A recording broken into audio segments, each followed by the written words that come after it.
During the fall 2018 semester, I was doing some online classes through a pretty prestigious college, but I knew that I would transfer to my hometown for a year at university for the winter semester. I still wanted to make some new friends, though, so that I wouldn't feel alone. And maybe along the way it would be nice to meet someone to date, which is what happened. I met this girl through Tinder. She was really cool and we had a lot in common. Long story short, we started dating and we had a lot of fun together. She wasn't from my hometown, and I had noticed that after she came back from Thanksgiving break, the way she behaved and her attitude had changed. She was always on the more sarcastic side, but now she just seemed mean. For example, the playful, fun teasing had become way more aggressive. There was no physical harm, I should say that. It was just the kind of teasing that shouldn't be happening in a relationship. I just brushed it off as stress due to finals approaching. She eventually went back home for winter break. We always found ways to stay in touch every day, such as texting, Snapchat, and the occasional FaceTime, either once or twice a week. Once the winter semester started, I moved into an apartment because the dorms didn't seem that fun, and I had found something nice that was surprisingly cheap. Literally, the night of the first day of classes, we decided to break up. Like I said, she was from a different state, and she was having a lot of trouble being away from home because she missed her family, friends, and pets a lot. Besides me and her roommate, who she didn't really get along with, she barely knew anybody in town. She was just such a shy person, and that's not a bad thing, but like I said, she didn't have a lot of friends to surround herself with, so she just wanted to be by herself all the time. So it was a nice exit out without having to be the one that did the dumping, because that kind of stuff just gives me too much stress and anxiety. A few weeks went by, and each day I felt a little less sad because when I looked back on the relationship, there were a bunch of issues that I had overlooked. It was the week leading up to Valentine's Day, and I was kind of sad because I had some fun things planned that I wanted to surprise my girlfriend with. I decided that maybe for that week I would reactivate my Tinder account, really just to see if I could get a match and possibly hang out with someone on the holiday so I wouldn't be alone, because most of my friends had their own boyfriends and girlfriends. I did, about 2 days before the holiday, and I got some matches after a few hours of having the app. I chatted with most of them and asked what their Valentine's Day plans were, and not to my surprise, they were all going out to bars. Personally, that lifestyle isn't really my thing. It just doesn't seem that fun to me. But I always use it as a last resort, and I wasn't that desperate yet. I eventually started texting with a girl named Alex, who wasn't into that stuff either. She would rather stay in and watch movies, which is what I would rather be doing too. She even had the same major as one of my best friends and was taking some of the classes he was taking. But she didn't know if they had classes at the same time since they had just started, and she was trying to figure out everyone's names. The best way to describe Alex is that she had shoulder-length blonde hair, cute glasses, freckles, and bright blue eyes. After texting for about an hour, I got her Snapchat and we moved the conversation there. I asked if she would want to hang out on Valentine's Day, and she was down. So it was Valentine's Day 2018, which had fallen on a Thursday of the week. Luckily, I didn't have any Friday classes, and Alex said she would skip her Friday morning class so we wouldn't feel pressured to end the night so early. The first part of the night went pretty smoothly. We got some McDonald's, saw a movie, and then walked around the downtown area for a while. To spare you the details, we eventually went back to my apartment and had sex. And to be honest, everything went great. She asked if she could spend the night because it was snowing out and her place was about a 10-minute walk away. So of course, I told her she could stay. We eventually fell asleep around 1 a.m. I'm a pretty light sleeper, especially when there's someone else in the bed with me. Around 3 a.m., Alex woke me up as she was getting out of bed, but I didn't make her aware that she woke me up. It was pretty dark in the room, but I could see that she was walking towards the bathroom. She turned the light on and shut the door so that it wouldn't seep into the bedroom. I was very tired, so I just went back to sleep. I awoke again around 5:30 a.m., and to my surprise, Alex wasn't in the bed next to me. I turned to see if she was still in the bathroom, but I couldn't see the outline of the light, so that meant it was turned off. I wasn't in too much of a shock yet. I was just curious as to where she was, so I sat up and grabbed my phone off my bedside table. I didn't have any texts from her saying that she had left, but I was able to see that the clothes she'd been wearing earlier were still on the ground next to mine, so she was still here somewhere. I then heard a creak come from the other side of the bedroom. I could see that Alex was just standing in the corner, back facing toward me. I was really freaked out. I quietly called out her name and asked if she was okay, but there was no response. I turned on the lamp I had on the bedside table. It didn't create too much light, but there was enough. I got out of bed and walked over to her. She was just standing there, not even moving. I was so creeped out, but I wanted to see what was going on. I gently placed my hand on her shoulder and said her name again. There was no response. There were 10 seconds of silence, and right as I was about to say her name one more time, she turned around at an inhuman speed and started screaming like a maniac and hitting me. It wasn't the hardest of hitting, but I'm kind of a skinny guy, so it hurt a bit. The scariest part is that there was no emotion on her face at all. I backed up and fell over onto my bed, and she followed me, still screaming and hitting me. After about 30 seconds of this happening, she ran over to her clothes, grabbed them, and ran out of my apartment. I got off the bed and ran to my front door, which was left wide open, and she was gone. I shut it and locked it. I then noticed there was a horrible smell coming from the bathroom. The door was shut, and when I opened it, the horrible stench came out. I turned on the light and found the room in a mess. The shower curtain was ripped off, my medicine bag had been thrown on the ground, and my floor was wet. The worst part was that she had defecated and smeared it on the mirror. I called the police immediately, and they sent an officer to my place. They asked if they could see her Tinder and Snapchat profile, but of course both had been deleted. I only had one picture of her that she sent on Snapchat, and I had screenshotted it because it was a cute-looking picture, but she was using a Snapchat filter in the picture.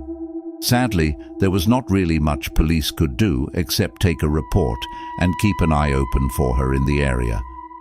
They advised me to have a friend sleep over later that night in case she would try to break in, which is what I did. I called one of my best friends, Rob. He was the one who had the same major as Alex.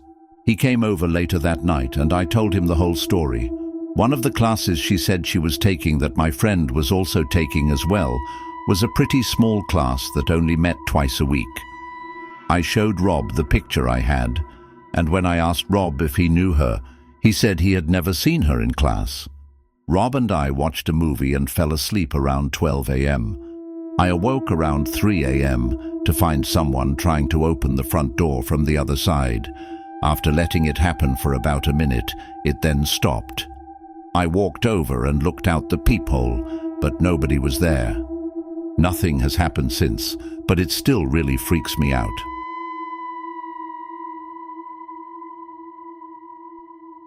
This happened 4 years ago. Valentine's Day was coming up, and my boyfriend and I had planned a cute dinner like most couples do.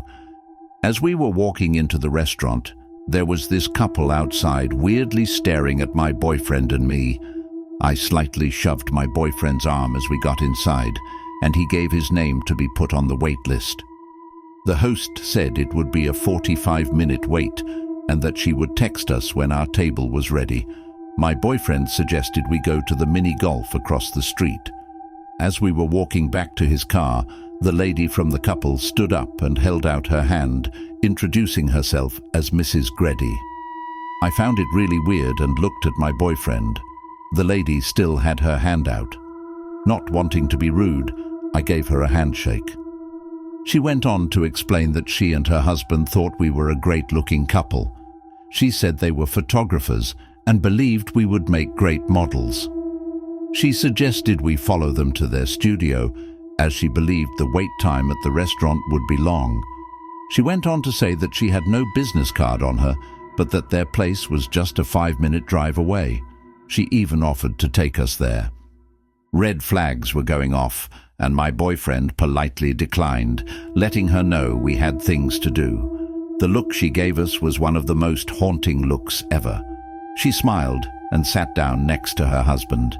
As we got into the car, I told my boyfriend how creepy that interaction was and how the husband hadn't even said a word. When we entered the mini golf place, we were surprised to find it empty. We laughed off the situation, but in reality, I was still creeped out. This place wasn't huge. You could see the front door from all levels. As we were on our 5th round, I heard the entrance bell ring. I turned to look, and my heart sank. It was the same lady with her husband. She seemed to look around, and then, as we made eye contact, she gave me the creepiest smile. I let my boyfriend know, and he turned to look. As they were getting their things, I told my boyfriend I was uncomfortable and that we should just go wait in the car since 15 minutes had already passed, and it wouldn't be much longer.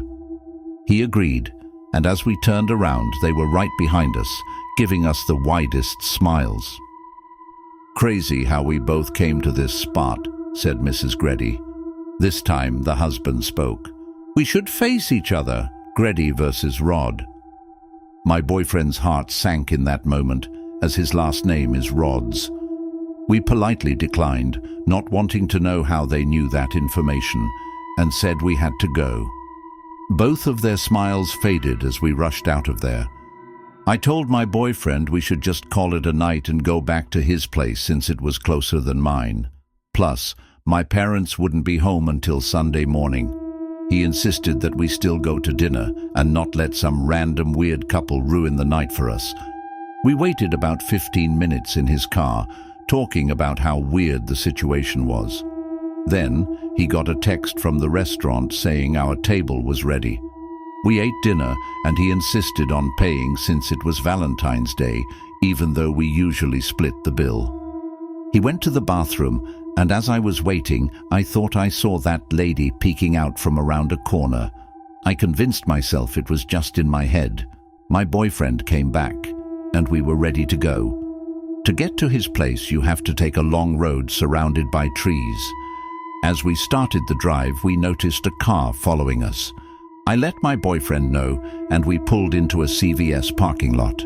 I had to use the restroom, and since it was going to be a long drive, we both got out and went inside. When we came back out, the car that had been following us was nowhere to be seen. Thinking it was a coincidence, we continued on our way. You know that road I mentioned earlier, the one surrounded by trees? About 3 to 5 minutes onto it, we suddenly heard a loud pop. My boyfriend immediately stopped the car. His 2 front tires had popped. He quickly put 2 and 2 together and ran back to the car. "Get out," he said. "There's not much time before they get here." He cut the engine, turned off the lights, and locked the doors. I was so scared and confused, not knowing what was going on. I told him we should wait in the car, but he quickly pulled me out, and we ran into the woods. "Shush," he told me. We hid behind some trees and bushes. While we stayed low, he called the cops and quickly explained where we were and what was happening. The operator told him to stay on the line, but he said he couldn't and hung up. As we lay there, we heard a car engine approaching. My boyfriend whispered for me to stay flat. We heard the car stop, and then we heard a familiar voice, Mrs. Grady, if that was even her real name. "You took too long," she yelled. We heard a car door close, and then a car quickly sped away. We stayed down until the cops arrived about 2 minutes later. We explained the situation and were told we would be contacted if anything came up. I called my sister to pick us up, and my boyfriend called a tow truck for his car. 4 years later, nothing has ever come up about it. We never found out what they wanted or who they really were. We're now married, with a crazy story to tell our kids.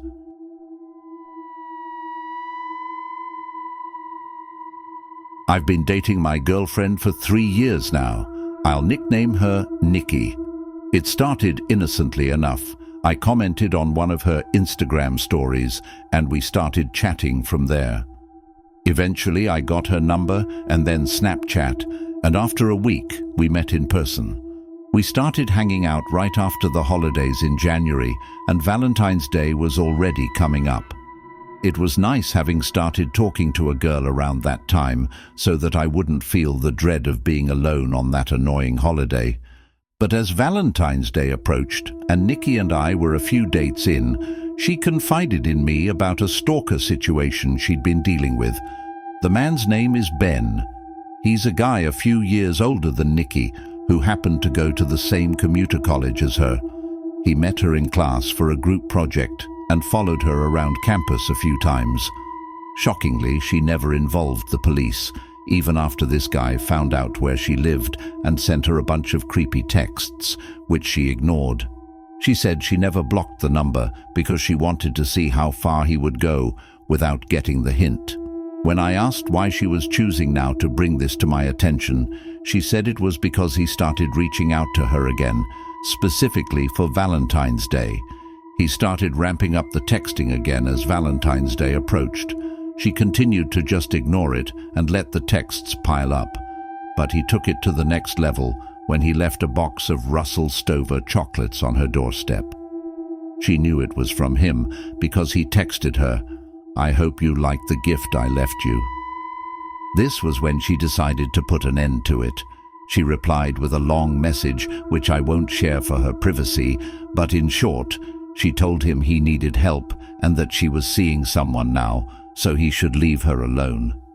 There are a number of ways to get someone's address in this day and age, but she was scared that he got it by following her home one day. I did my best to make sure she knew I wouldn't let him do anything to her.